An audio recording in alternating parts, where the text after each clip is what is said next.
Welcome back to my channel. In this video we're going to be discussing about different types of flours.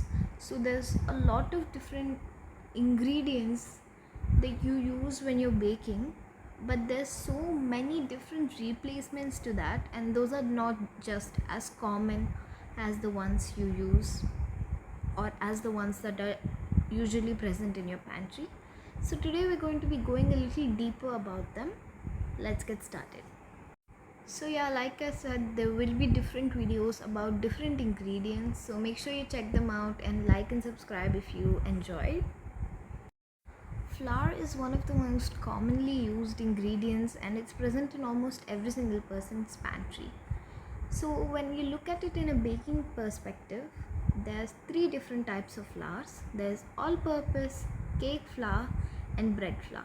So let's just study a little their properties. They look similar, but trust me, they're different flours. So the main difference, the main way that you can classify these flours is based on the amount of protein or gluten that they have. So what is gluten?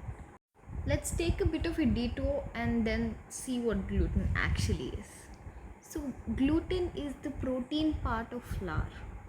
This is what you develop when you knead the bread dough or the pasta dough so that it's softer, and when you add like chemical leaveners like yeast or baking powder or baking soda, the gluten just helps hold these bubbles and then create these beautiful air pockets, so it's like spongy and soft.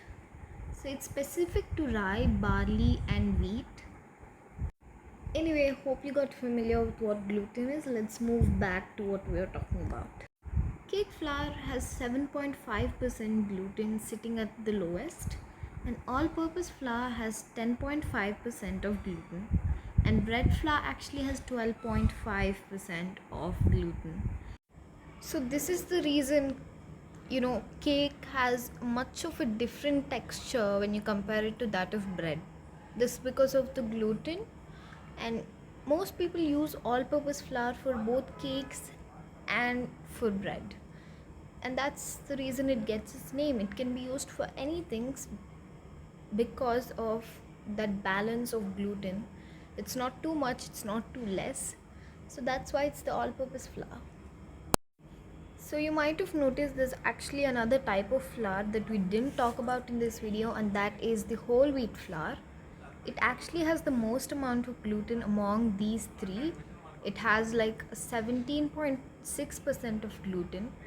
But why isn't it used in baking as much as the other flours? And that's because of the bran that is present in the wheat flour. And because of this, whenever we stir or whenever we knead it, the bran particles just cut through the gluten, and so it's just very dense. It doesn't become airy like all-purpose flour or bread flour.